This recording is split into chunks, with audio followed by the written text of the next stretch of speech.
Hey there, Synthwavers. Julian here from synthwavepro.com. Thank you so much for hanging out with me today. So in this tutorial, we'll add some synthwave nostalgia to our track using nothing but a snare drum sample, just to give off that VHS tape effect. I'll show you how this works. No synths needed. But before we begin, let's go ahead and smash that like button. Consider subscribing to the channel because it really helps with the algorithm, as well as sharing the video. Please go ahead, guys. Also, if you wish to support the channel, please check out some of the links in the description. Now, without further ado, let's get started.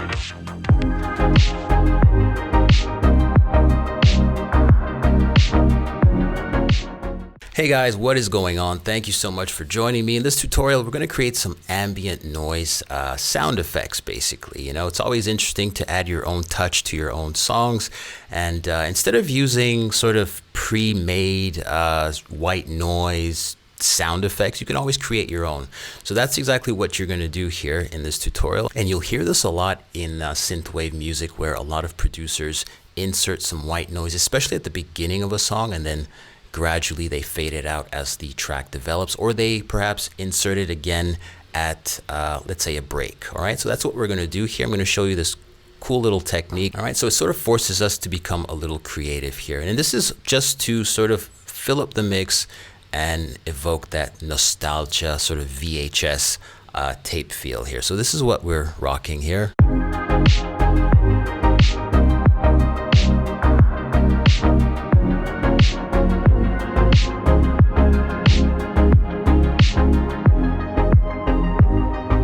All right, you catch the vibe here. So let's go ahead and start creating this sort of ambient noise that we can slowly insert into the piece.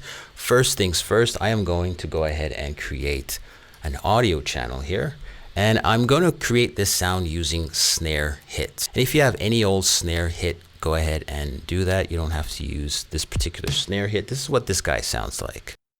Cool. Now, with that said, let's go ahead and add some reverb to this. I want this tail to be extended, and one of the easiest ways of doing this is to use a reverb unit here. I want to draw your attention to the freeze control here, this guy. And so what we're going to do is pretty much activate it right after the transient. We don't need that ugly transient to mess up our sound. And so this is what it sounds like. Basically, the freeze control is going to kick in at this point as the sample plays.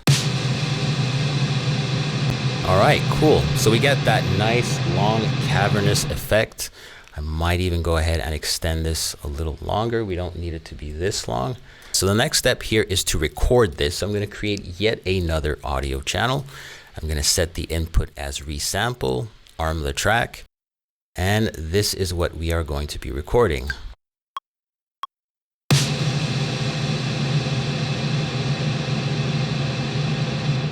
Awesome. Let's go ahead and replay this. Let me set it out of resampling. Pretty cool. So we're not done. This is essentially the sound we'd like to use in our production. We're going to refine it so that it sounds more like a sort of old school VHS tape. The next phase here would be to bring in a sampler. So with that, I've created a MIDI channel. And if you're familiar with Ableton, sampler is a really good device that helps you sort of process some of your samples. So this is what it looks like. I'm just going to slide the audio sample right here in the window. And I am going to basically create a MIDI region here. This is what it looks like. I'm going to use the note C3 and extend it to the end of that region.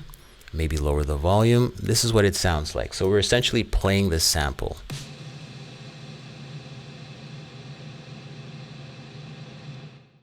All right, so let's do some refining here. As I mentioned, I don't want that transient here.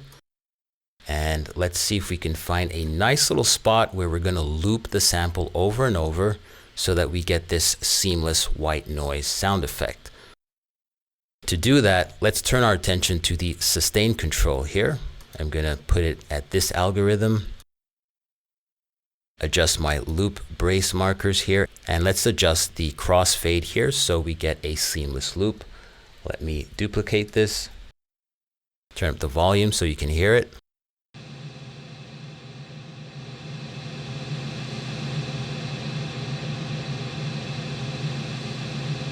Awesome.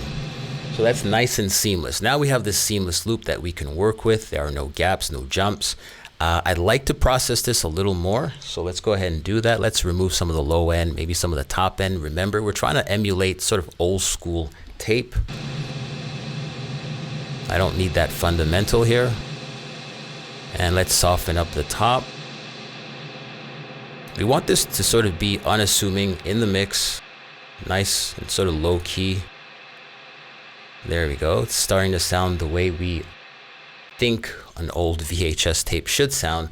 And finally, the cherry on the top here is to add, I guess you can say a vocoder.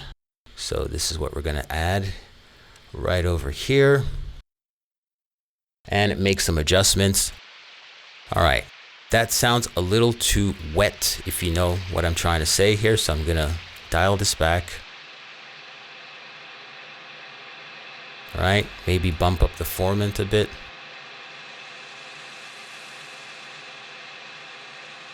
And maybe adjust the depth.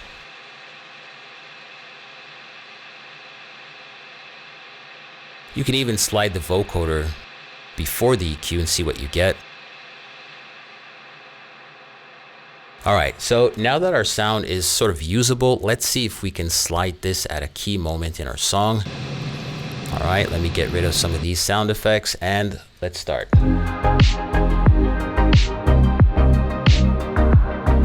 All right, so I wouldn't use this sound effect during this section here, but just maybe I'll use it at the beginning of a break section here. So let's play from this point onwards.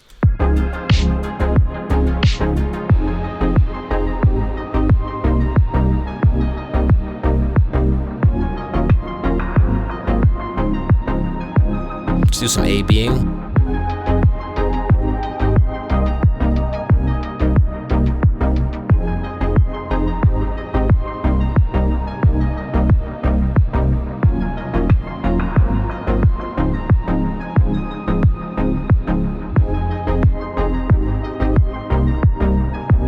This is off, on. So this is something you'll hear a lot of synthwave producers do. Let's say they have an intro that has the main chords and some ambient white noise. One thing we can do to make the white noise stand out is basically have it strafing left and right. So we're going to pan it a little bit. I'm going to turn up the volume so you can hear that panning effect. All right. Now you wouldn't go crazy like this, maybe somewhere, 12, 15%. And of course we can lower this now.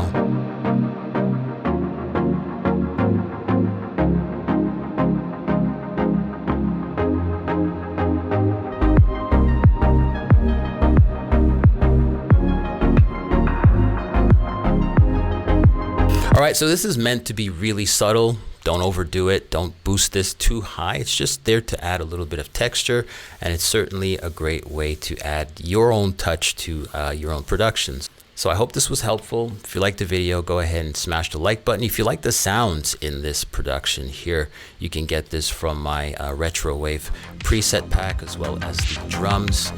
Yeah, let me know what you guys think. And if you're new to the channel, thank you for hanging out with us, and consider subscribing and liking the video because it really helps with the algorithm.